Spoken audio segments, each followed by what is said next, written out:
Jasmine. Maritza. Hello, I'm Maritza Storie. I work in the Fitchburg office with my posse over there. That's supervisors and former site director. She just retired and we already miss her a lot. So I'm here to talk about my story and how it's related to lives.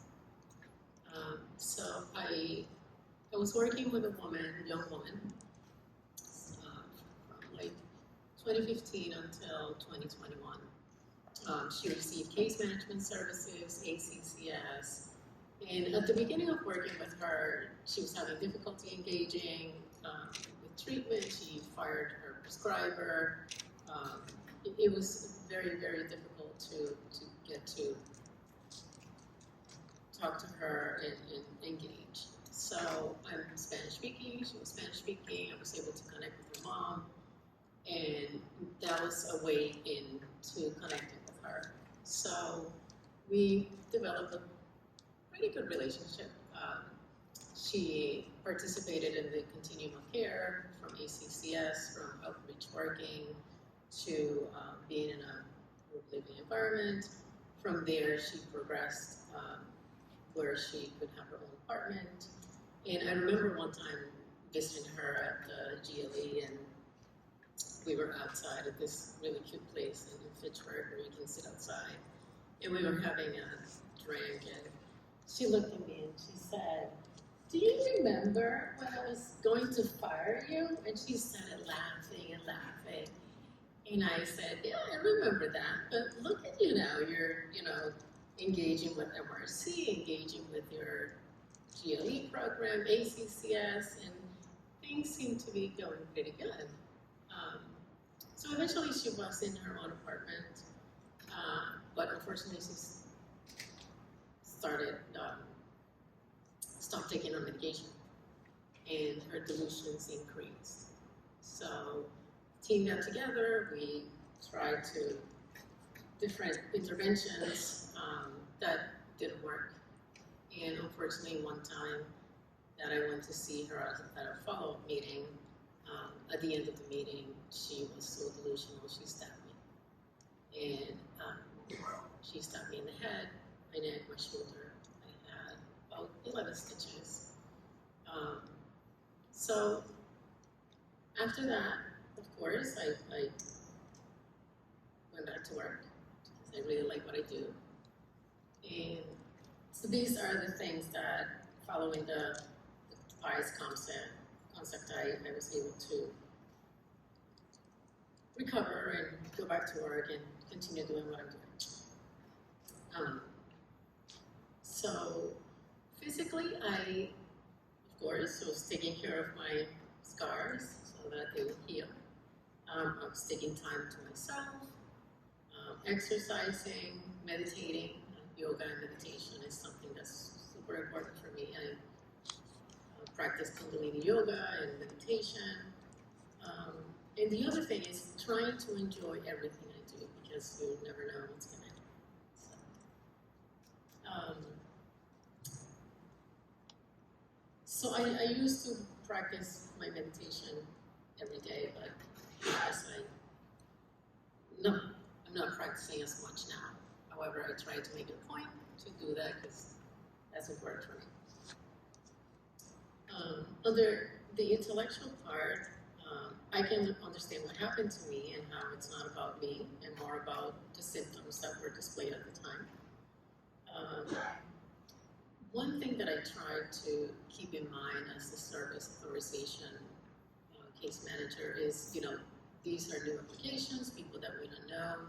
So if I'm reading the record and I find some risk behaviors, I let my team know, this person is coming in, keep an eye out. Fortunately, I have been able to interview everybody and anybody without any incident. Like Nancy was saying, she keeps her calm tone, and like, this is how I talk. I have like this really slow, kind of laid back tone to myself. So a lot of times people would come in, excited or upset about something, and by the end of our conversation, they're kind of mirroring what I'm trying to say with my tongue. Another thing that I do with the service authorization part of my job is that I tell people exactly what to expect. I'm a total stranger, and they're sharing very, very personal information.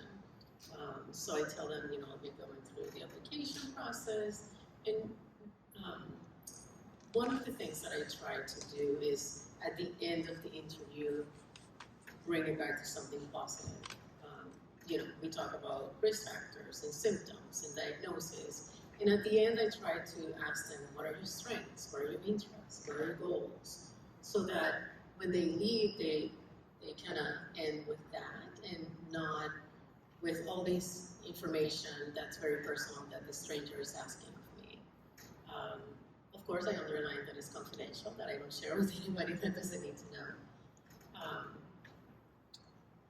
And so that, they understand that this is the process. Under the emotional part, I manage the emotional trauma by being aware of my feelings and emotions and not overindulging in negative feelings.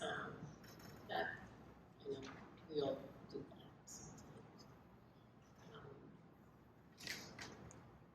And another thing is that this experience has increased my self-awareness regarding, of course, how I feel, my environment, and others around me. My car, I try to keep my car free of anything that can be used as a weapon. I try to call before an appointment to confirm the appointment, and of course to kind of self-assess the person, make sure that we're in a good space to talk about whatever it is that we need to talk about.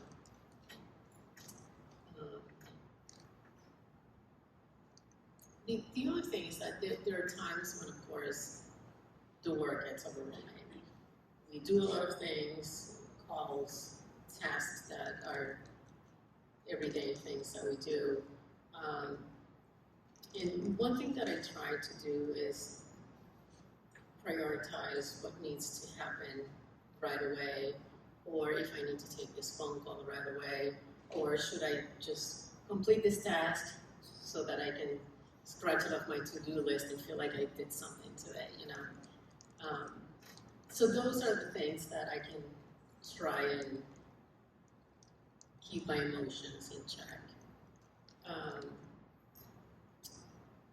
And then the spiritual and support, my teammates over there, they're super cool and supportive. My friends and my family. And support can come on all different ways, from chatting with your coworkers, going out to dinner. One of the things that I like to do is kayaking, and looking forward to this weekend. It's supposed to be super nice. So that would be one of the things that I'll be doing this weekend. Going to a concert or a fun event with friends. Those are things that I enjoy doing to keep my supports and spiritual things going. Sense of humor. Sense of humor is super important to me. I love to smile, and I always try and find something fun or funny about everything and anything. My happy place is the beach. I love going to the beach. I try not to take time off in the summer because of the long days. I can do things after work, but in the winter, you can find me in Jamaica or Puerto Rico, where I'm from.